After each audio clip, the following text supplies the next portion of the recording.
RTC bus ఆపనందుకు bus driver పైనే పామును విసిరేసిన shocking ఘటన హైదరాబాద్ నల్లకుంట పిఎస్ పరిధిలోని విద్యానగర్లో చోటు చేసుకుంది. మద్యం మత్తులో ఉన్న ఓ మహిళ ఆర్టీసీ బస్సుని ఆపేందుకు ప్రయత్నించింది. అయితే బస్సుని డ్రైవర్ ఆపలేదు. అంతే మద్యం మత్తులో ఉన్న ఆ మహిళ తన చేతిలో ఉన్న బీర్ బాటిల్ ని బస్సుపైకి విసిరేసింది. దీంతో బస్సు వెనక భాగంలోని అద్దం పగిలిపోయింది.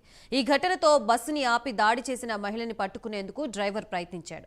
అయితే అదే సమయంలో తన చేతిలో ఉన్న పాముని బస్సు డ్రైవర్ పై విసిరేసింది.